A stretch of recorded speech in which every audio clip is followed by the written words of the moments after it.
Estamos seguindo, irmãos, nesta esteira, nesta toada, pregando aqui, trazendo nessa série de mensagens sobre os anjos. Tema muito importante, tema de profundidade bíblica. Qual é o papel dos anjos na Bíblia? Nós temos aqui, hoje é a quarta mensagem, é o quarto domingo que nós estamos falando sobre eles. E a Bíblia tem muito a dizer sobre os anjos. É um tema pouco falado, Os crentes normalmente, raramente se voltam para estudar acerca dos anjos. Normalmente estuda-se sobre anjos. Você vai fazer um seminário, Você vai fazer um seminário, aí tem lá na teologia sistemática, uma das disciplinas é angelologia, o estudo sobre os anjos. Aí a pessoa estuda.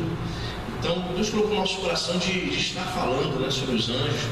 7 semanas, uma série de 7 domingos falando sobre os anjos. Hoje é a quarta mensagem do primeiro, segundo, terceiro e hoje no quarto domingo estamos falando ainda sobre os anjos de Deus. A partir do próximo domingo, quinta, sexta e sétima mensagem, nós vamos falar sobre os anjos caídos, Os anjos caídos que nós denominamos, a Bíblia denomina de demônios, Vamos falar sobre a queda de Satanás, a queda de Lúcifer. Por que você não vê na Bíblia o termo Lúcifer? Por que você não vê na Bíblia portuguesa, O termo Lúcifer é um termo trazido da Bíblia latina, Satanás é chamado de Lucifere, portador da luz. Então, é uma expressão que muitas pessoas falam, tem que Lucifer, mas você não vê o nome Lucifer na nossa Bíblia, tradução portuguesa, não está. É uma expressão tirada da Bíblia latina, da versão da Vulgata latina. Então, algumas coisas a gente vai falar, sobre isso, sobre a queda de Satanás e tal, mas a partir do próximo domingo. Hoje nós continuaremos a falar sobre os anjos de Deus, amém? O primeiro texto que eu quero trabalhar com você está lá no Evangelho de João, capítulo 1. Abra sua Bíblia em João, capítulo 1, versículo 51.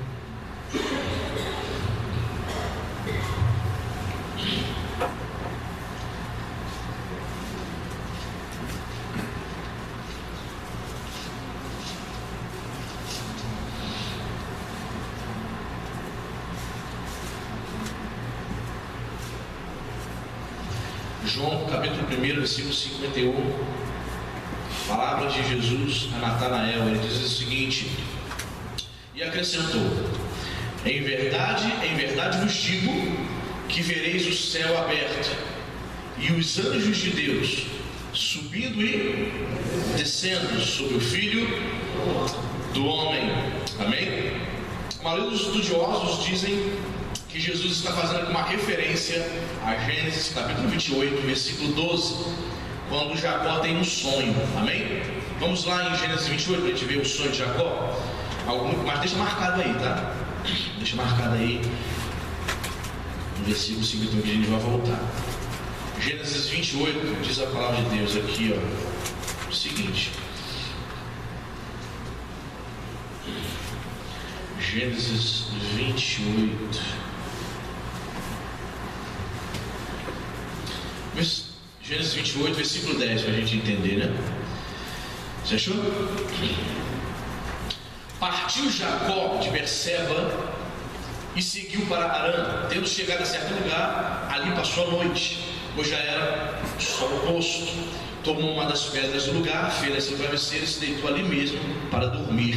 E sonhou: eis posta na terra uma escada, olha só, olha o sonho dele, cujo topo atingiu o céu, e os anjos de Deus fazem o quê? Subiam, desciam, ok? Volte agora para João capítulo 1.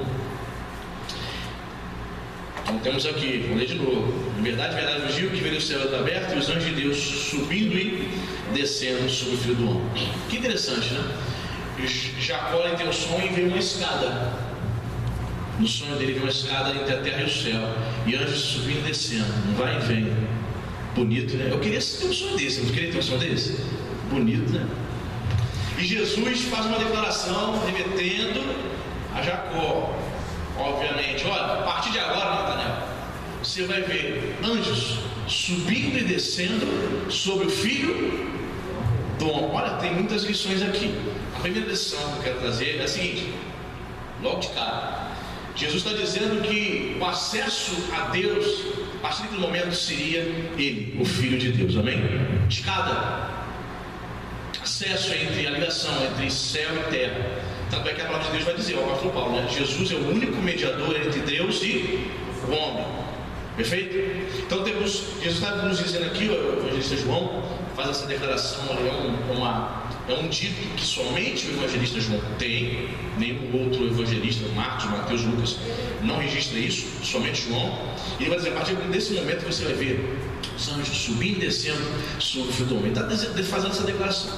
O Filho de Deus seria, a partir daquele momento, a referência de intercessão entre o homem e Deus.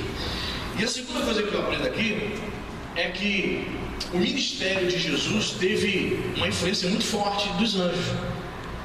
A partir desse momento, Natanael, você vai ver anjos subindo e descendo sobre o Filho do Homem. Jesus está fazendo uma referência a si mesmo. Então, queridos, você vai perceber, é claro, né, que em alguns momentos você vai ver a história dos evangelhos, você não vai ver nenhuma narrativa, então o anjo, você não vai ver todas as narrativas dizendo, então o anjo do Senhor estava ali acampado ao redor do Senhor, Jesus, então o anjo de Deus fez isso, aquilo, mas é óbvio, né, irmão? Está bem claro para nós que durante todo o ministério de Jesus, os anjos acompanhavam ao Senhor, sim ou não? Não temos dúvida disso. E essa declaração inicial do ministério de Jesus para Natanael deixa isso bem claro. Natanael, você vai ver a testificação, os anjos subindo e descendo sobre o Filho do Homem, não vai ver entre o céu e a terra realizando a vontade de Deus. Olha só, irmão. Não vai ver realizando o querer do Senhor, agindo na vida do Filho do Homem, na vida de Jesus. Tudo que Jesus fez aqui nessa terra, irmãos, foi sob a orientação do Pai. O meu Pai. Porque o meu pai, o tempo todo, principalmente nos evangelhos de João, você vê essas declarações de Jesus. Tudo que Jesus fez não foi por conta própria, foi sob o roteiro divino. Então, o vai e vem dos anjos sobre o Filho do Homem no ministério de Jesus é uma declaração de que Deus estava comprovando, autenticando o ministério do Senhor Jesus. Perfeito? Jesus, todo o poder que ele tinha, ele ainda, em alguns momentos, ele sempre orava ao Pai. Ele chega para ressuscitar Lázaro, ele poderia já chegar de imediato, dizendo, Lázaro, sai para fora. Mas ele antes faz uma oração. Pai, bem sei que tu me ouves. Ou seja, todo o ministério de Jesus estava atrelado ao próprio Deus Pai. Ok? Então essa declaração inicial de João refere-se ao ministério de Jesus. Ou seja, os anjos fizeram parte do ministério do Senhor Jesus. Mateus, ele registra no final da tentação de Jesus. Eu não escrevi aqui, mas vamos ver se é Mateus. Vamos lá para Mateus capítulo 4. Vou confirmar aqui que isso é Mateus capítulo 4. No final da tentação de Jesus, vou confirmar aqui. É isso mesmo, Mateus capítulo 4, verso 11. Olha só que interessante. Após a tentação de Jesus no deserto, o diabo tenta Jesus. Perfeito? Jesus, você conhece, né? A maneira como Jesus refutou a Satanás com a palavra de Deus. No final, versículo 11, como termina a narrativa da tentação no deserto? Com isto, o deixou o diabo, e eis que vieram anjos e fizeram o que em relação a Jesus? O serviram. Os anjos vieram e o serviram. Aí nós podemos entender várias maneiras. Como foi esse serviço? Como é que os anjos vieram e serviram? Após a tentação, os anjos estiveram ali cuidando do Senhor Jesus. Alguns teólogos, né? Isso é só a imaginação do homem, mas alguns teólogos, eles começam a ler o contexto deles, começam a pensar, como é que foi esse serviço dos anjos? Jesus vinha fazendo um jejum de 40 dias e 50 noites, não foi isso? Então alguns teólogos vão dizer, olha só, que esses anjos vieram trazer comida para Jesus. Ok? Isso está na Bíblia? Não. Mas a partir deste versículo aqui, alguns estudiosos começam a pensar: poxa, como é que foi esse serviço? Os anjos vieram logo após a tentação, Jesus com fome e tal, Jesus fraco, vem anjos da parte de Deus e os serve. Como é que foi esse serviço? Esses anjos vieram em forma espiritual ou de forma materializada, como nós falamos na semana passada, que os anjos têm o poder de se materializar. Percebe? Então fica aí para a gente ficar refletindo, meditando acerca de um texto desse. Por quê? Porque Jesus lá em João 51 vai dizer: eis que você vai ver a partir de agora, Natanael, os anjos de Deus vindo e descendo, subindo e descendo sobre o Filho do Homem. A visão de Jacó, no sonho de Jacó vê uma escada. Jesus não menciona a escada, mas ele coloca-se uma escada como um acesso.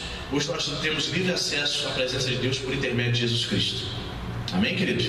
Então ele vai dizer isso. O ministério dos anjos foi importante, né, no ministério do Senhor Jesus. Eles serviram ao Senhor Jesus durante o seu ministério.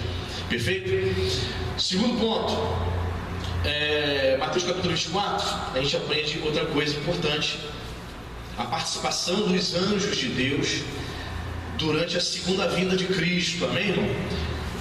Os anjos são bastante mencionados nesse período da segunda volta de Jesus. Mateus 24, versículo 30.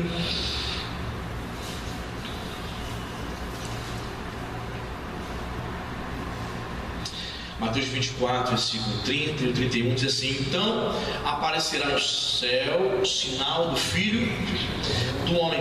Todos os povos da terra se lamentarão e verão o Filho do Homem vindo sobre as nuvens do céu com poder e muita glória. O versículo 31 diz: e ele enviará os seus anjos com grande clangor de trombeta, os quais reunirão os seus escolhidos dos quatro ventos, de uma a outra extremidade dos céus. Então nós aprendemos aqui que os anjos terão participação na segunda vinda de Cristo. É interessante que a trombeta vai soar, vai tocar. E você sabe, né, estudando a Bíblia, o Antigo Testamento, que as trombetas eram tocadas para fazer o quê? Convocação do povo, convocação de exércitos. Então é uma expressão que de convocação. E diz o texto aqui que eles vão reunir os seus escolhidos, os quatro ventos, de uma a outra extremidade do céu. Alguns estudiosos dizem que esses escolhidos seriam apenas os judeus. Outros já abrangem todos aqueles que aceitaram a Jesus durante o período da grande tribulação. Ok? Então existem essas duas interpretações. Como se dará esta reunião? Como é que os anjos vão fazer essa reunião dos quatro cantos da terra? Como se dará? A Bíblia não revela, só diz que eles vão conseguir reunir as pessoas que estiverem na terra durante esse período da grande tribulação. Elas vão enxergar esses anjos de forma visível, assim como eles vão ver Jesus de forma visível. Porque diz o versículo 30, irmãos, diz aqui: então aparecerá no céu o sinal do Filho do Homem, e todos os povos da terra se lamentarão e verão. Ok? Todos os povos da terra verão o Senhor. Ok? Verão o Filho do Homem vindo sobre as nuvens do céu com poder e muita glória. Então, os estudiosos eles se dividem em opiniões. Porque alguns acham que essas pessoas também verão os anjos junto com Jesus. Outros acreditam que essas pessoas só verão somente Jesus. Ok? Então, como a Bíblia não fala muita coisa, tem que ficar mais no texto, ok? Para a gente não ficar inventando doutrina. Mas o que nós aprendemos é que eles terão o quê? Participação efetiva na segunda vinda de Cristo. Perfeito? Eles vão participar efetivamente. Por quê? Anjos do Senhor, como nós vimos nas semanas passadas, eles são chamados também de exércitos celestiais. Então haverá um clangor, um toque da trombeta, os quais reunirão os seus escolhidos. Então os anjos vão participar. Ele enviará os seus anjos, dará ordens aos seus anjos para fazer isso. Perfeito? Então começamos a aprender aqui a importância do ministério dos anjos, né? Tanto eles estão atuando no presente momento, como eles vão estar atuando também no porvir, nos eventos escatológicos, nos eventos futuros, né? Dos quais ainda pouco sabemos, irmãos. Se você quer saber, quando você vai estudar o livro de Apocalipse, você vê três correntes principais de interpretação, né? que é a interpretação histórica, preterista e futurista. A interpretação que hoje em dia que tem mais fama, que as pessoas mais estudam, é a interpretação futurista. E é interessante saber, notar que quem tornou essa interpretação mais popular foi a Bíblia de Scofield, né? Final do século XIX, início do século XX lá nos Estados Unidos. Então a visão futurista foram os pastores americanos do final do século XIX que tornaram ela popular, porque antes disso a visão histórica e preterista, e eu vou dizer o que significa isso, eram as visões mais populares. Então, o que seria a visão histórica do livro do Apocalipse? Entende assim a igreja católica, alguns protestantes também. Eles olham o livro do Apocalipse e eles entendem que todo o livro do Apocalipse ele se cumpre durante o período da história. Há teólogos, por exemplo, que vai olhar o livro do Apocalipse e o cara consegue encontrar, por exemplo, a Revolução Francesa aqui, a narrativa da Revolução Francesa, a ida do homem à lua. O cara chegou, né? Fazer o quê? A interpretação preterista, o próprio nome está falando, né? Pretérito, passado. Há teólogos que enxergam o livro do Apocalipse e dizem: tudo se cumpriu no primeiro século, não tem mais nada para se cumprir aqui. E os seguidores dessa linha correm um certo perigo. Por quê? Se tudo se cumpriu no primeiro século, eu não tenho nada para aplicar para mim hoje. Então o livro do Apocalipse seria um livro descartável. Entendeu? Por conta dessa visão que foi até o século XVIII, essa visão popular dessas duas linhas de interpretação, preterista e histórica. Se você não sabe, o livro do Apocalipse foi um dos livros mais rejeitados até o século 6, 7 da era cristã. E foi o último livro a entrar para o cânone, no século 4. Por quê? Porque muitos teólogos viam nele confusão, muito simbolismo. Como é que eu vou aplicar? Imagina um crente do primeiro século, estudando o livro do Apocalipse. Qual era a visão dele? De que haveria um anticristo futuro que reinaria? Não, a visão que nós interpretamos hoje, não. Um crente do primeiro século, quando lia o livro do Apocalipse, ele via a besta, a figura de Nero, imperador. A besta, quem é a besta? O crente do primeiro século lia. Quem é a besta? Nero. João está nos falando aqui a respeito de Nero. Visão histórica ou preterista. Então essas duas linhas de interpretação, essas duas correntes foram famosas até o século XVIII e XIX. Hoje, entre nós, crentes do Brasil, principalmente os irmãos metodistas, assembleanos, muitos batistas, seguem a linha, a corrente, a visão futurista. A visão futurista, de que haveria de fato um homem que vai surgir, o anticristo, a marca da besta, e ele vai usar todo o recurso tecnológico para isto. Percebe? Então, queridos, note bem, as pessoas elas têm visões, interpretações, e se você se deixar levar pela imaginação, você começa a criar histórias que foge totalmente da palavra de Deus. Vou te dar um exemplo. Existe um comentário bíblico muito famoso entre os estudantes de teologia, comentário bíblico do Champlin. Quem é Champlin? Champlin é um camarada, é um PhD, um cara especialista no Novo Testamento. Ele escreveu um comentário na década de 60 e 70, né? Começou a escrever esse comentário em 69 e terminou em 74. Foram 5 anos estudando e preparando essa obra. Entre os estudantes brasileiros, eu tenho essa obra também. O Spoley tem, o Diácono Jorge tem, né? O Diácono Jorge também tem. Uma obra estilo enciclopédia, são 5 volumes, 6 volumes, né? O Novo Testamento, 6 volumes. Uma obra fantástica e uma obra cara. Só que o Champlin, muito estudioso, ele tem umas posturas muito estranhas em relação à escatologia. Por exemplo, ele escreve no início da década de 70. Ele é americano, ele foi professor da universidade lá em Campinas, ele fala português fluente, né? Veio para o Brasil, morou muitos anos no Brasil, não sei se ele voltou para os Estados Unidos. Então, ele tem uma visão de que, olha o que ele diz, eu já li texto dele dizendo assim: Jesus vai voltar, e ele marca a data, ele é doido. Jesus vai voltar no final do século XX, quando a terceira guerra mundial vai eclodir. Os nossos filhos, até mesmo nós veremos o anticristo. Na concepção dele, a igreja vai ficar para ver o anticristo. Jesus vai voltar, mas nós vamos ficar vê o anticristo, vamos sofrer na mão do anticristo, a igreja fica na visão dele. Então ele começou a marcar data, Jesus vai voltar, ele dá data, 1999, Jesus vai voltar.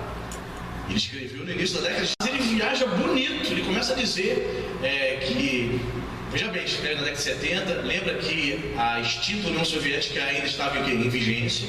Aí ele fala, a União Soviética e a China vão se unir para invadir Israel. Então o camarada, ele escreveu na década de 70, ele tinha uma visão.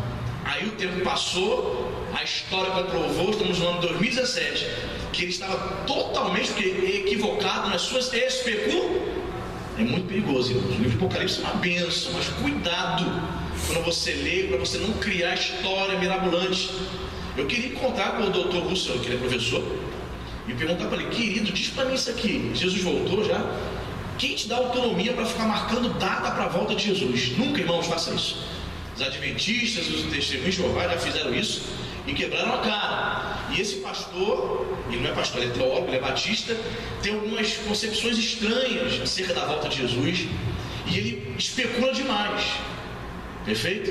Ele pega um texto sobre anjos assim, irmãos, ele fala um monte de coisa. Aí você fala assim, eu nunca li isso na Bíblia.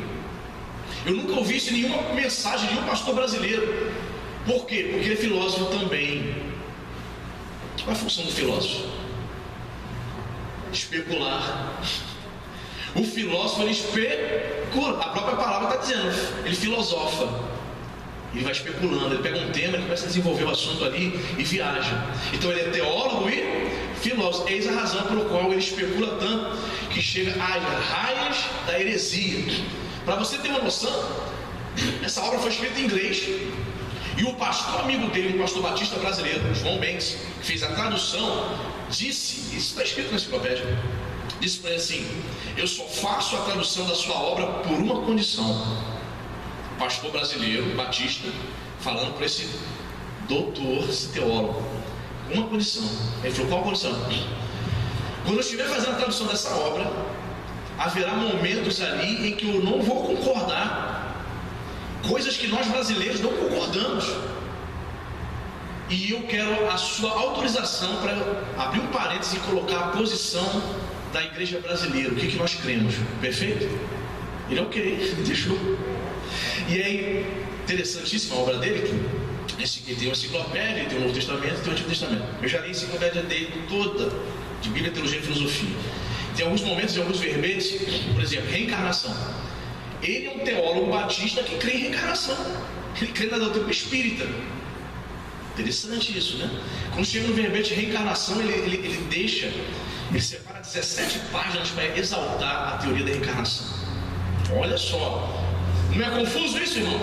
Aí, o doutor Russell Schoenbach falando sobre reencarnação, chega no momento da enciclopédia que fala assim, aqui fala, quem vai falar é o pastor João Banks, o tradutor. Entendo que o doutor Sochete tem um homem muito sábio, muito inteligente, porém, nós, crentes brasileiros, nós não concordamos com a doutrina espírita, nós não entendemos que a Bíblia ensina espiritismo, ele vai refutando. Aí separa-se uma página, 2 páginas para refutar. Aí depois fecha a parede e continua a descrição do doutor Champion. Esse é o problema, irmãos, de nós olharmos um texto desse tão simples. Se você me perguntar, pastor, como é que se dará, pastor, essa reunião? Como é que os anjos vai reunir os crentes dos 4 cantos? Não sabemos, irmão, quer dizer, só diz que vai tocar a trombeta. Em quanto tempo se dará? Em minutos? Em segundos? Em dias? A Bíblia não descreve.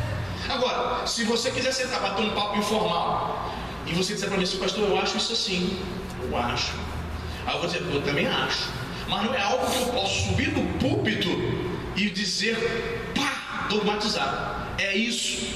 Esta é a verdade. Eu não posso fazer isso. Porque isso é especulação. Por isso que é tão confuso em alguns momentos e tão difícil estudar escatologia. Não significa que você não possa estudar. Eu estou querendo colocar um curso aqui no que vem, um curso aqui, o módulo 5, escatologia. Estou querendo. Não significa que você não possa estudar, mas que você tem que ter reservas, procurar ficar mais com a Bíblia, amém, irmão? O que a Bíblia não diz, você não pode afirmar. Perfeito? Se eu chegasse aqui, irmãos, Esses anjos vão reunir os escolhidos em 7 dias. Mas também tem um entendimento que pode ser também 10. Aí você fala, por quê? Porque 7 é o número da perfeição, 3 é Pai, Filho e Espírito Santo, 7 mais 3, 10. É fácil criar, irmãos. É fácil criar algumas coisas. Isso lá no curso lá da pós-graduação, a gente estava brincando. Tem um irmãozinho lá que a gente brinca, chama ele de apóstolo. Mas ele é diácono da Assembleia de Deus, a gente brinca com ele, quando a gente chama de apóstolo. Fala apóstolo! Aí eu brincando com ele, eu falei assim, apóstolo de Ibamar? Ele fala, pastor. Ele falou assim, rapaz, tô com uma ideia hoje de fazer uma campanha. Tem essas campanhas na igreja? Ele é? Aí ele olhou para mim sério. É a campanha dos 21. Eu, como é que é isso? Ó, 7 é o número da perfeição? Ele é. 3, Pai, Filho e Espírito Santo, 7 vezes 3, 21. 21 dias de jejum e oração. Amém? Ok? No final o povo traz uma oferta no envelope. Ele, pastor, que boa ideia. Eu falei, rapaz, tô brincando, rapaz, para com isso. Tô brincando, rapaz. Mas não é daí que surgem as loucuras. O cara pega 7, 7 vezes 3, 7 vezes 21 dias de jejum de Daniel, e cria-se. Entendeu? A gente precisa ter certos cuidados quando estivermos estudando a palavra de Deus. Amém, irmão? Muito bem, o terceiro texto, a gente aprende mais uma coisa. Apocalipse, vamos lá? A gente falou de Apocalipse. Vamos lá. Capítulo 16, a gente aprende mais algumas coisas.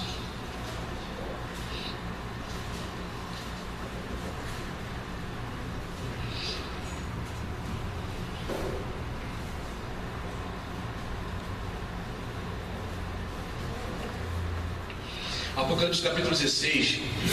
Olha só que interessante, irmãos, que já estamos aqui dentro da grande tribulação. Capítulo 16, Apocalipse, versículo 1. Você achou? Diz assim: ouvi vinda do santuário uma grande voz dizendo aos 7 anjos: ide e derramai pela terra as 7 taças da cólera de Deus. Versículo 3. Derramou o segundo a sua taça, repita comigo, no mar, e este se tornou em sangue, como de morto, e morreu todo ser vivente que havia no mar. Versículo 4. Derramou o terceiro a sua taça, repita comigo, nos rios e nas fontes das águas, e se tornaram em sangue. Versículo 5. Então ouviu o anjo das águas, o anjo das águas, dizendo: tu és justo, tu que és e que eras o santo, pois julgaste estas coisas. Aí você dá um salto no versículo 8.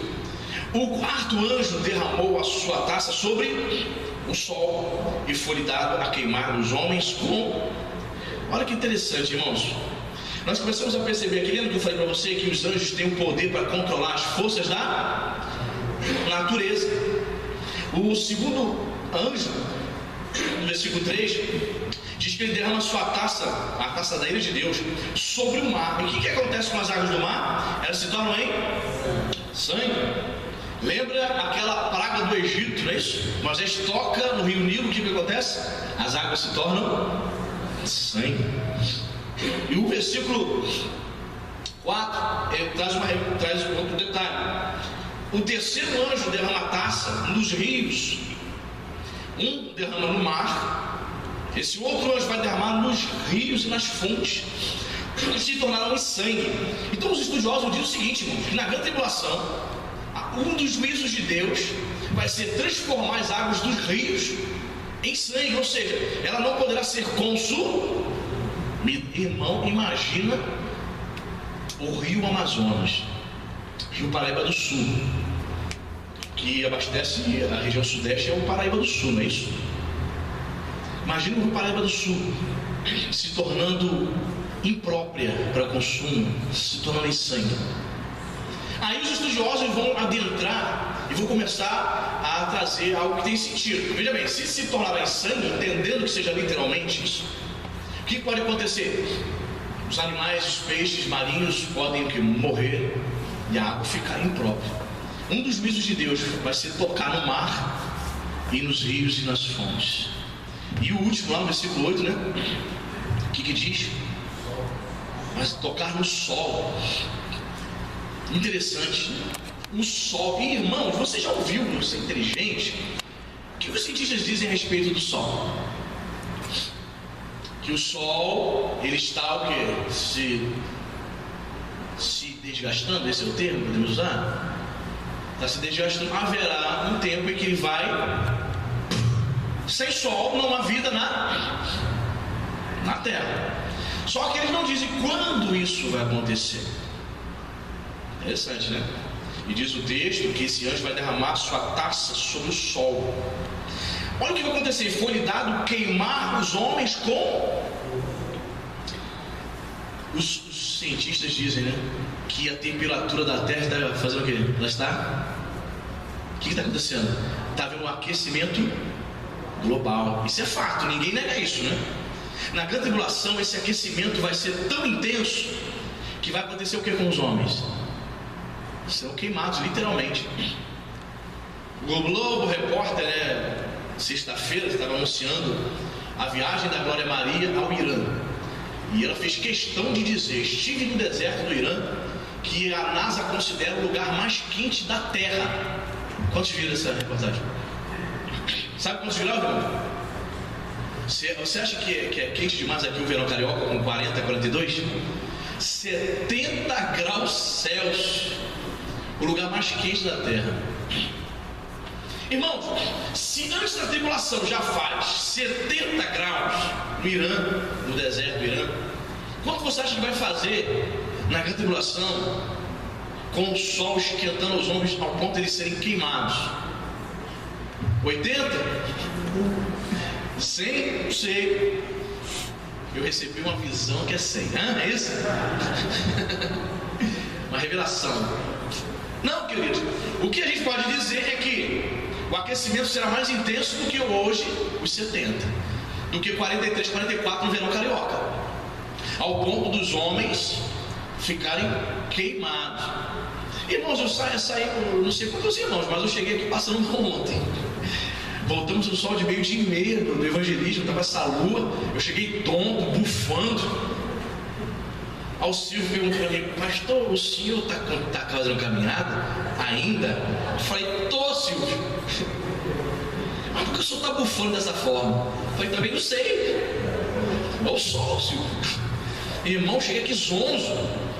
Estava quanto ontem? 32, 33? Irmãos, diz a Bíblia que as coisas vão ser terríveis na grande tribulação. O sol vai queimar os homens. Vamos registrar esse texto? Olha só. Com efeito, os homens se queimarão com intenso calor e blasfemarão o nome de Deus, que tem autoridade sobre esses flagelos, mas eles não se arrependeram para lidar, mesmo com a pele torrada e morrendo, eles não vão se arrepender. Será um período difícil, hein, queridos? Os flagelos de Deus. Isso lembra muitas pragas do Egito, né? Uma praga atrás da outra, e Faraó se arrependia? Fingia que se arrependia, né? Ah, tá bom, mas depois mudava de ideia. Aí demandava mais uma praga, até chegar a 10ª, né?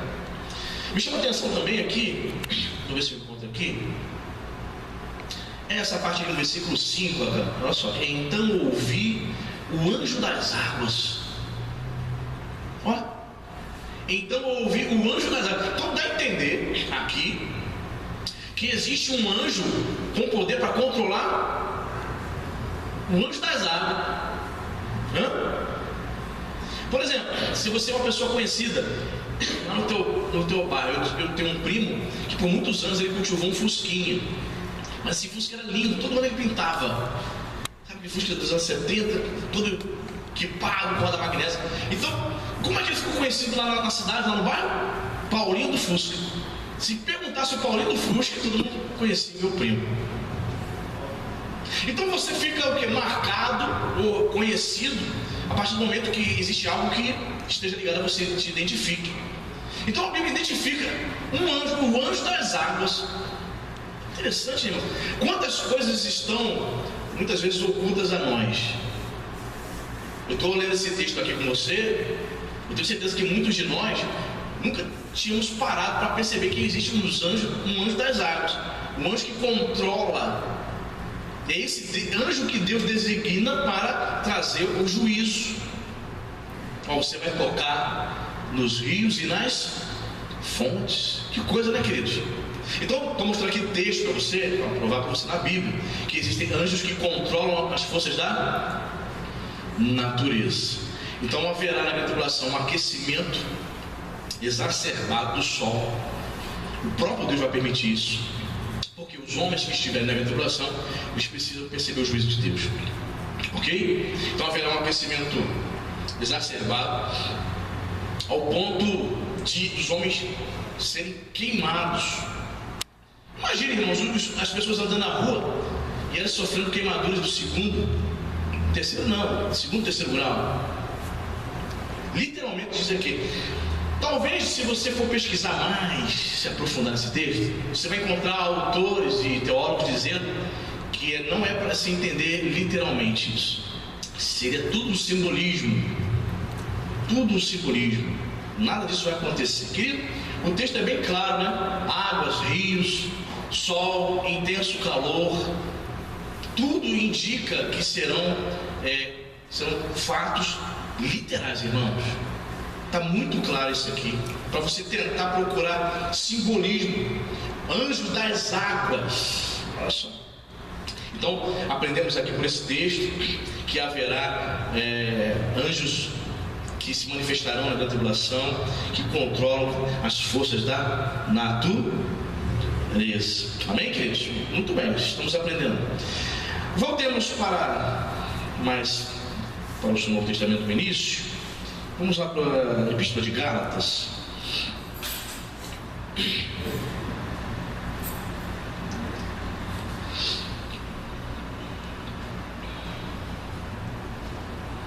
Gálatas capítulo 1, versículo 8, que é um texto muito conhecido nosso.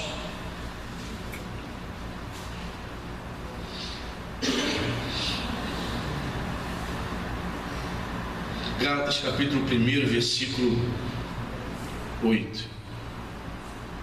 Mas ainda que nós, olha só, irmãos, o que Paulo fala. Vamos para o versículo 6 para a gente entender o contexto, né? Versículo 6. Admira-me que estejais passando tão depressa daquele que vos chamou na graça de Cristo para outro evangelho, o qual não é outro, senão que há alguns que vos perturbam e querem perverter o evangelho de Cristo. Mas, ainda que nós, ou mesmo um anjo vindo do céu, vos pregue evangelho que vá além do que vos temos pregado, seja este anjo o quê? Anátema significa maldito. Repita comigo assim: anátema, para quem não sabe, né? Significa maldito, amaldiçoado. Ok? É uma palavra que a aramaica que designa a maldição sobre ele. Veja só, irmãos, interessante, Paulo está dizendo, ainda que nós, ou mesmo um anjo, os irmãos estavam se corrompendo, estavam aceitando as mensagens de outros falsos apóstolos, os irmãos da igreja da Galácia, e ele coloca algo assim que seria até absurdo, que foi Paulo que fundou essa igreja, perfeito? Então ele coloca assim uma possibilidade absurda. Olha, ainda que eu, tipo assim, Paulo não vai fazer isso, mas ele, ainda que eu, ou um anjo. Aí para os crentes não ficarem em dúvida se é um anjo infernal, um anjo de Deus, ele fala, um anjo vindo, ainda que o mensageiro seja supostamente divino, mas se eles pregarem um outro evangelho, algo diferente do que eu preguei para vocês, esse anjo que vem do céu, ele vai ser maldito. Esse anjo vai ser amaldiçoado. Ele coloca uma impossibilidade aqui, por quê? Que é uma impossibilidade, porque ele estaria colocando aqui que anjos de Deus estariam ainda se rebelando contra Deus. Ele diz, ainda que venha um anjo agora e se rebele contra Deus pregando outro evangelho. Ele coloca uma impossibilidade. Nós dissemos aqui nas semanas passadas, pela palavra de Deus, nós entendemos que os anjos que não se rebelaram contra Deus permanecem fiéis. A Bíblia não dá margem para você dizer que existem ainda anjos de Deus se rebelando e caindo ainda. Os que se rebelaram, se rebelaram. Os que permaneceram fiéis, continuam fiéis. Ok? Então ele coloca aqui uma impossibilidade. É um recurso, né? Literário. ainda que eu não vou fazer isso, e ainda que um anjo de Deus nos pregue outro evangelho, seja anátema. Então nós aprendemos o quê? Que nós não podemos receber, olha só, qualquer mensageiro, irmão, ainda que tenha a aparência de espiritualidade, anunciador do evangelho de Cristo, mas prega outro. Essa palavra outro no grego é heteros, diferente. A palavra hétero é o quê? Diferente. É isso. Nós dizemos assim, nós somos heterossexuais, significa que eu gosto do sexo diferente, oposto, eu gosto de mulher. Quando o sujeito diz, eu não, o sujeito, né? Diz, eu sou homossexual, a palavra homo do grego significa mesma coisa, mesmo sexo. Perfeito? Então a palavra que ele usa lá, outro evangelho é heteros e evangelion. Se esse mensageiro que se diz de Deus vem pregar um evangelho diferente, outro, ele é maldito, não é de Deus, rechaça, refuta. Teve um domingo desse aí, mas foi esse ano, os irmãos viram aí, final do culto, domingo de manhã, os irmãos viram, chegou uma dupla de 2 irmãos, os caras bem trajados, sentaram aqui, esperaram o culto acabar. O senhor pastor, como fala com o senhor? Pois não? Eu falei, pois não. Prazer e tal. Nós estamos fazendo um trabalho, somos pregadores itinerantes. Olha o Gálatas 1:8 aí. Somos pregadores itinerantes e nós queremos falar sobre família aqui na sua igreja. Nunca vi os caras. Queremos falar sobre família, é bem normal, bem trajado os dois. Olhei e falei, vocês são adventistas do 7º dia, né? Eles somos sim, não. Primeiro, seria uma incoerência, eu falei para eles. Eu meto mal do adventista do 7º dia aqui, meu irmão. A igreja vê isso. Se eu deixar você subir e voltar ali, vamos dizer, o pastor tá maluco. Desceu a madeira da doutrina adventista na guarda do sábado, sabatista, agora deixa eles pregarem. Tá entendendo? Querendo me laçar, me enganar. Outro evangelho. Pastor, o senhor não gosta da igreja adventista, não? Não é gostar, deixar de gostar. A doutrina adventista é uma falsa doutrina. Eles consideram os escritos de Ellen G. White, que é a mentora espiritual deles, consideram os escritos de Ellen G. White no mesmo nível da palavra de Deus. Isso é uma heresia. A palavra de Deus é única. É a mesma coisa de eu pegar meu livro e dizer, irmãos, compre meu livro, porque o meu livro é a palavra de Deus. Não. O meu livro fala sobre a palavra de Deus. Palavra de Deus única é a Bíblia, né, irmão?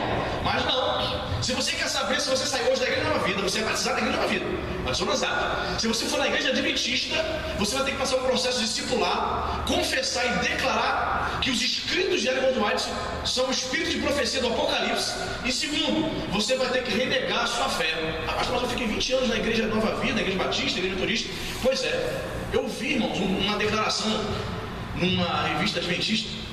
Um pastor, o camarada foi pastor da Assembleia de Deus por 20 anos. Aí ele se batizou no Adventismo, obrigaram ele a se batizar. Sério que o batismo dele na Assembleia de Deus não foi válido. Aí o testemunho dele, agora sim conheço Jesus. Irmão, se um irmão da igreja batista vier congregar comigo aqui, eu vou obrigar ele a batizar-se de novo, irmão? Não, porque já se batizou na igreja batista. Se o irmão chegar na Assembleia de Deus aqui, eu vou obrigar ele a batizar novamente? Dizer, obrigar ele a declarar que os escritos do bispo Roberto McAllister é a palavra de Deus, está no mesmo nível? Jamais, irmão. Eu conheço pessoas que saíram da Nova Vida, um casal que saiu da Nova Vida, e por falta de opção foi congregar numa igreja batista tradicional, e eles disseram para mim, me obrigaram a me batizar de novo, pastor. Eu falei, tu se batizou? Ele, me batizei, não tinha igreja para frequentar, não tinha Nova Vida. Depois de 20 anos de crente na Nova Vida, teve que se batizar. Por quê? Olha, irmãos batistas, hein? Porque eles entendem que o teu batismo não é válido. Até os batistas não caem nessa cilada. É a mesma cilada que os adventistas já apregou há muito tempo. Então, queridos, eu não vou deixar. Porque eles chegam assim. Eles chegam falando sobre família, porque família, toda igreja tem que ouvir falar sobre família, não é isso? Mas ali, querido, está subindo falsos mensageiros. Um camarada que crê que a profetisa dele o escrito dela está no mesmo nível da palavra. Um povo que diz que se você não guardar o sábado você não é salvo. Não está escrito isso na Bíblia, irmão. Se você não guardar o sábado você não é salvo. Então eu não vou deixar, irmão. Eu falei na cara dele, querido, me desculpe, não me leva a mão não. Eu peguei coragem, não falei, você não me leva a mão não. Eu refuto toda a sua crença. Você não vai subir nesse púlpito para pregar. Tudo bem? Fica chateado comigo nele. Não, pastor. Mas estava me odiando, né, cara? Não, tudo bem. Eu falei, não. Está entendendo, cara? Eu não creio na sua crença, seu corpo doutrinário. Eu ensino conta e mostro na Bíblia para os irmãos aqui. Não tem nada a ver deixar você subir para falar de família. Aparentemente é um tema que não vai entrar na questão de doutrina, de guarda de sábado, sabe? Para enganar os trouxas. Eu falei, não. Era isso que estava acontecendo na igreja da Galácia. Os irmãos gálatas estavam recebendo o quê? Falsos apóstolos, falsos mensageiros, que estavam ensinando outro evangelho. E Paulo é forte, irmão. Paulo usa uma palavra muito forte. Olha, se eles trouxerem outro evangelho, seja maldito. Paulo se coloca na mesma posição. Se eu falar outra coisa, eu também sou maldito. Estava dizendo para eles, fiquem firmes na palavra, no evangelho que foi pregado inicialmente. Amém, irmão? Então a gente tem que tomar muito cuidado. Muito cuidado. Você acha que tem alguma coisa a ver eu trazer um padre para pregar para vocês aqui? Está conosco aqui o padre. Estou fazendo um curso lá na Faculdade de São Bento, lá no centro do Rio, fazendo um curso de exegese, tal. Aí eu trouxe meu professor aqui, o padre fulano de tal. Tu acha que tem alguma coisa a ver? Acha que vai ficar legal? Irmãos, o cara é um idólatra. Uma coisa é eu pagar uma faculdade e ele me dá aula. Outra coisa é eu trazer ele aqui para pregar para a igreja. Mas tem pastores levando padres para pregar para a igreja, irmão.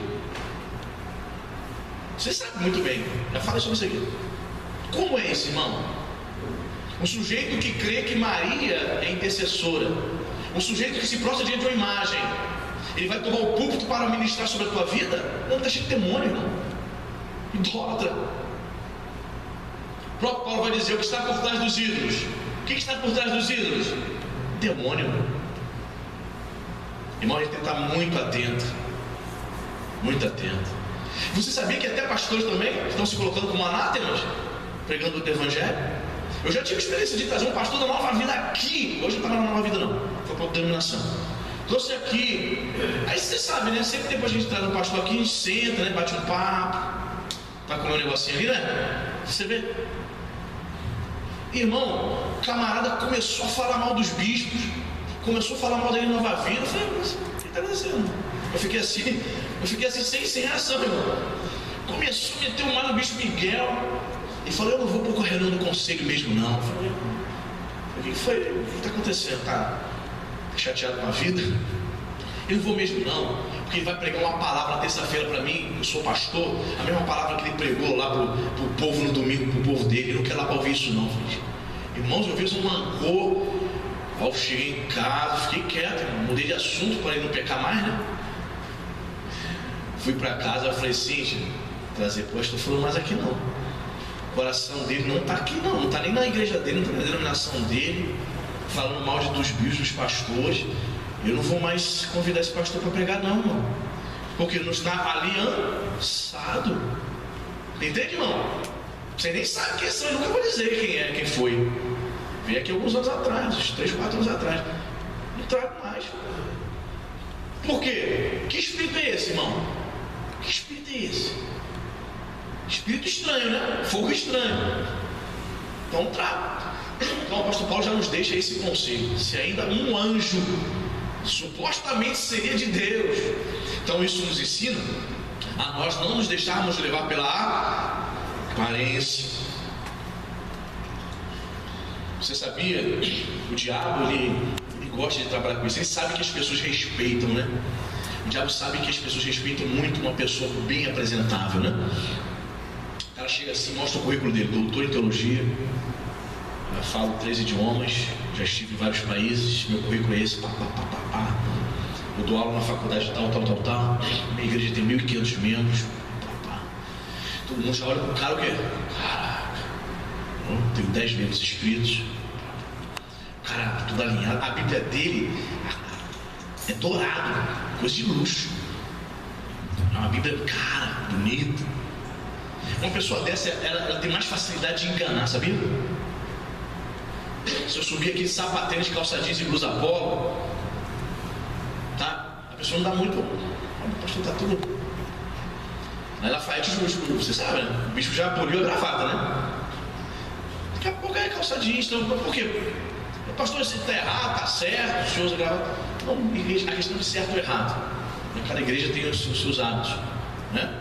Mas para a cabeça de algumas pessoas, se uma pessoa subir para pregar de calça jeans e sapatênis e blusa polo, ele não estaria trajado de forma, né, oficial. Puxa, aí daria mais crédito para aquele que está alinhado. Que Satanás sabe que a gente dá importância à aparência, então ele vai conseguir enganar muitos por conta disso. Um mensageiro, se ele for falso, mas ele tiver uma aparência de anjo, de Deus, que veio do céu, ainda que monte que veio do céu, ele pode enganar. Amém, queridos? Mas um texto aqui para a gente se aprofundar, para a gente estudar, Gênesis 22, voltemos para Gênesis.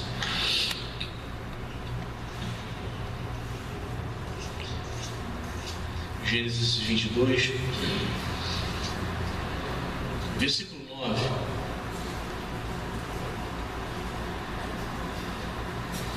A gente já chegou a comentar um pouco sobre isso, mas agora eu vou te mostrar o texto. Gênesis 22, versículo 9. Diz a palavra de Deus assim: chegaram a um lugar que Deus lhe havia designado. Ali edificou Abraão um altar, sobre ele dispôs a lenha, amarrou Isaque, seu filho, e deitou no altar em cima da lenha. E estendendo a mão, tomou o cutelo para imolar, ou seja, para sacrificar o filho. Mas do céu bradou o anjo na tua Bíblia está anjo com A maiúsculo? Sim ou não? Ok?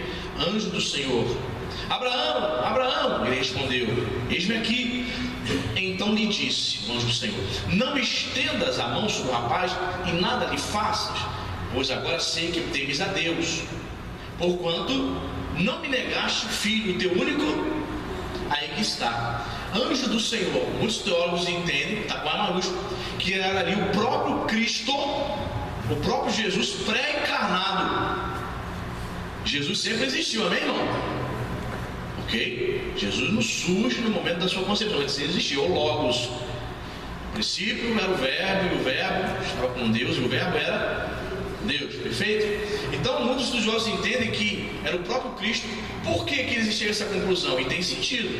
No momento que ele vai dizer assim: ó, não estendas a mão sobre o rapaz e nada lhe faças, porque agora sei que temes a Deus, como se ele estivesse, né, se referindo a outra pessoa. Porquanto não me negaste, temes a Deus. Agora eu sei que você teme a Deus, porque você não me negou, Abraão. Olha, interessante, né? E é interessante porque é como se ele estivesse se referindo à primeira pessoa da Trindade, Pai. Abraão, eu sei que você teme a Deus, a primeira pessoa da Trindade, e eu sei que você não... Que legal, né, irmãos? Você já tinha percebido aí a doutrina da Trindade aí, a segunda pessoa da Santíssima Trindade aí, revelada, o próprio Cristo pré-encarnado, que ao mesmo tempo se refere a Deus e ao mesmo tempo você não me negou. É como se algo tivesse sido feito em relação a Ele mesmo. Por isso os tradutores da nossa versão portuguesa, que também são teólogos, e precisa ser teólogo para ser tradutor, porque dependendo do contexto tem a ver sim, senão você pode mudar a questão de doutrina. Então eles entenderam ali que foi uma manifestação da segunda pessoa da Trindade, o próprio Cristo ali pré-encarnado. Você não me negou. Deu para você entender isso, irmão? Deu tranquilo? Entendeu? Né? Você não me negou. Ora, se fosse um anjo comum, ele não poderia dizer isso. Lembra que nós falamos na semana passada que o anjo do Apocalipse não aceitou a adoração, porque ele era um anjo comum. Mas o anjo do Senhor, o Cristo pré-encarnado, ele recebe a adoração e ele se apresenta em muitas situações como o próprio Deus. Amém?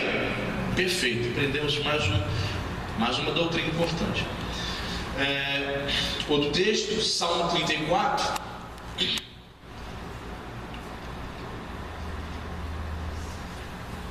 Versículo 7.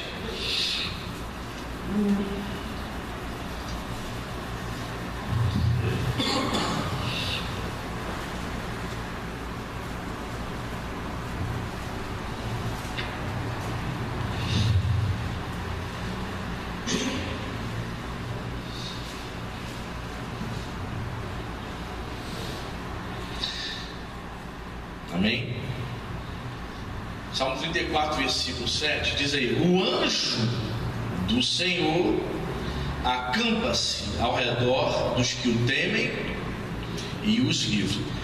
A Sociedade Bíblica do Brasil, que traduziu para a nossa versão portuguesa, resolveu nesta situação aqui colocar anjo com A minúsculo, dando a entender que seria um anjo comum.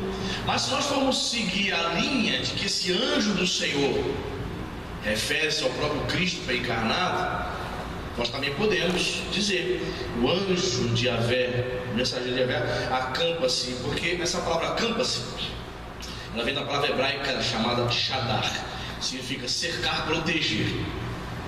Anjos de Deus nos protegem e nos cercam, sim ou não? Sim.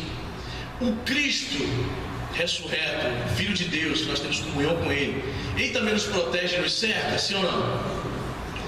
Eu penso que da mesma forma como dá para entender das duas maneiras, pode ser um anjo comum, como pode ser o próprio anjo do Senhor, o próprio Cristo ali, para encarnar essa declaração dos salmistas, estamos lendo no Salmo, no Antigo Testamento. Então nós temos esse entendimento de que anjo de Deus, o anjo de Deus, acampa ao redor do Senhor. Se você me perguntar assim, pastor, o que o senhor entende aqui? Que uma referência a um anjo comum, ou uma referência ao anjo do Senhor, o próprio Cristo? Minha opinião, irmãos, aqui refere-se ao próprio Cristo pré-encarnado. Por que o senhor fala isso, pastor? Porque se fossem anjos comuns, uma opinião minha, você pode refletir e analisar. Ele diria: os anjos do Senhor acampam-se. Está no singular. Então, se está no singular, está enfatizando um ser de suma importância. É o anjo, não é qualquer um. Amém, irmãos? Então, se tivesse, eu sempre citei esse versículo, mas quando fui preparar esse texto para vocês aqui, separar, eu reparei essa questão de não ter os anjos, não estar no plural. Então, se é o anjo, então possivelmente uma referência ao Cristo pré-encarnado, ao Filho de Deus. Amém, queridos? Não só para os anjos. Quantas vezes eu já citei esse versículo colocando plural? Os anjos do Senhor acampam-se, mas é o anjo, cerca e protege. Amém? E para a gente poder fechar, Lucas 16, 22, a gente aprende mais uma doutrina importante, doutrina bíblica.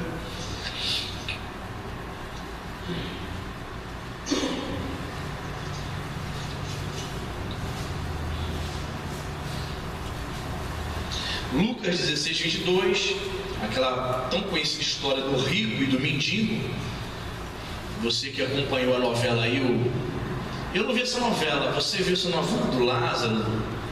Ele mostra ele morrendo e sendo conduzido pelos anjos. É o mesmo Lázaro da Bíblia? Disseram que é uma novela bíblica, não sei. Já passou aí, acho que terminou já na Record, né?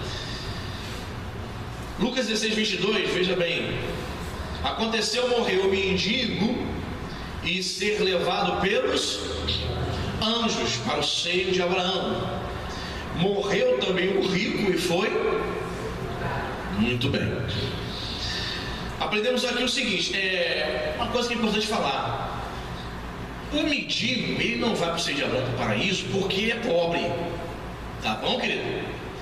E o rico vai para o inferno, para o Hades, porque ele é rico. Ok? É bom pontuar isso, tá? O mendigo parte para estar com o Senhor, dá-se a entender que ele tinha uma comunhão com Deus. E o rico não tinha nada a ver com Deus, desprezava as coisas de Deus.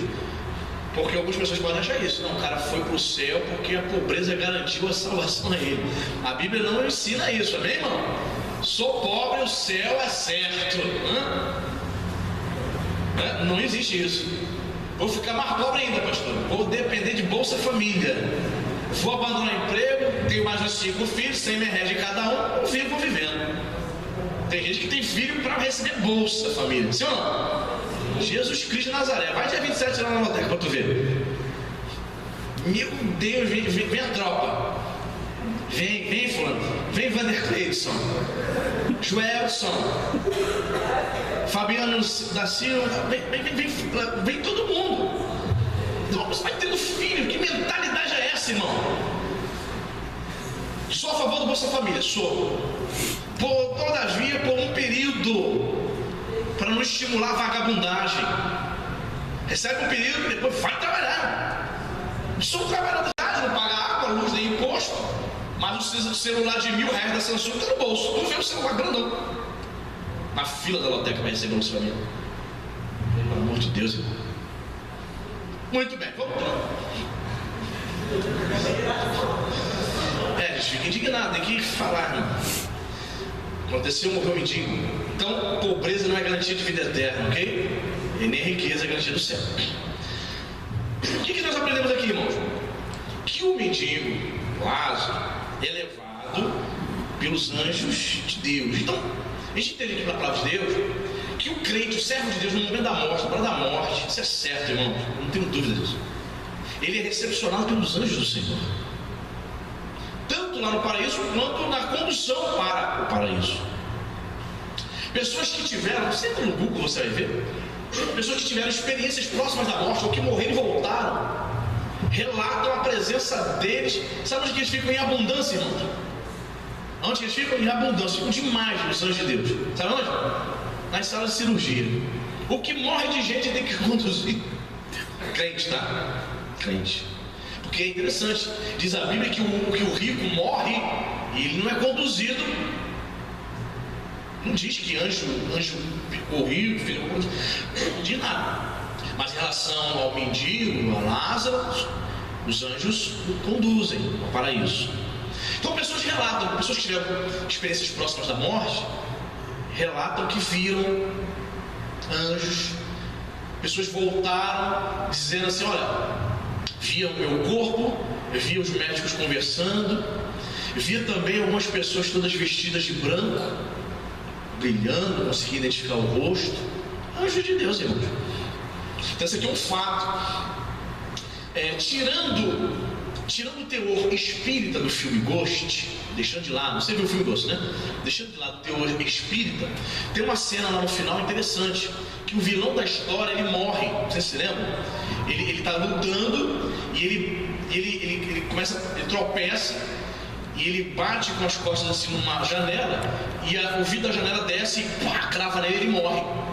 Vocês lembram dessa cena no filme Ghost? O que acontece nessa cena? Algumas sombras escuras surgem vem do chão assim e pega a alma dele e leva para baixo, dando a entender o quê? Que o vilão foi para o inferno e que as sombras escuras representarem ali os demônios. Tem sentido? Tem, porque o texto bíblico diz que o crente, o servo de Deus, é conduzido ao paraíso pelos anjos de Deus. Então, se nós entendemos pela palavra de Deus que os anjos de Deus conduzem o crente ao paraíso, o não crente vai ser conduzido por quem ao Hades? Pelos demônios. Está claro isso para você? As forças do mal. Veja bem, a pessoa viveu a vida toda servindo a demônio. Quem que está do lado dela? Querendo que ela morra e vá para o inferno? Demônio. A pessoa sofre um acidente, vem a morrer. Quem que está do lado dela para... agora sim, pega a alma, conduz. Perfeito? Então, para a consolação dos crentes, essa palavra aí é registrada na Bíblia para nós, irmãos. Que os verdadeiros servos de Deus estarão em boa companhia, meu irmão. Louvado seja o nome de Jesus. Os anjos de Deus vão nos conduzir. Interessante, por quê, irmãos? Por que os anjos de Deus vão nos conduzir ao paraíso? Imagina você, irmão, venha falecer. Como eu estava caminhando, eu pensei que ia ter um surto, ia cair no meio da rua, por causa do calor. Vamos supor que eu morresse. O pastor morreu, vem acudir, irmão. Aí você saindo correndo, apavorado. Perdi meu pastor, morreu. Novo, 40 anos. O pastor só deve ter ficado dentro da igreja, foi sair também, acompanhar o jovem. Meu Deus. Aí o pastor morre. Aí a alma do pastor, obviamente, se desconecta do corpo. Tu já morreu? Quem já morreu aqui para contar alguma coisa do além? Ninguém morreu. Então nós não sabemos nada. Nós não sabemos nada do além. Perfeito, irmão? Você sabe alguma coisa do além? Oi.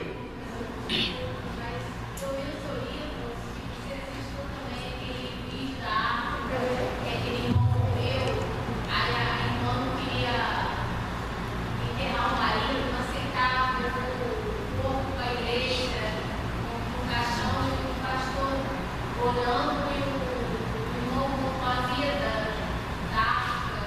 Olha, não lembro não. Não lembro. Mas ele vai me mostrar.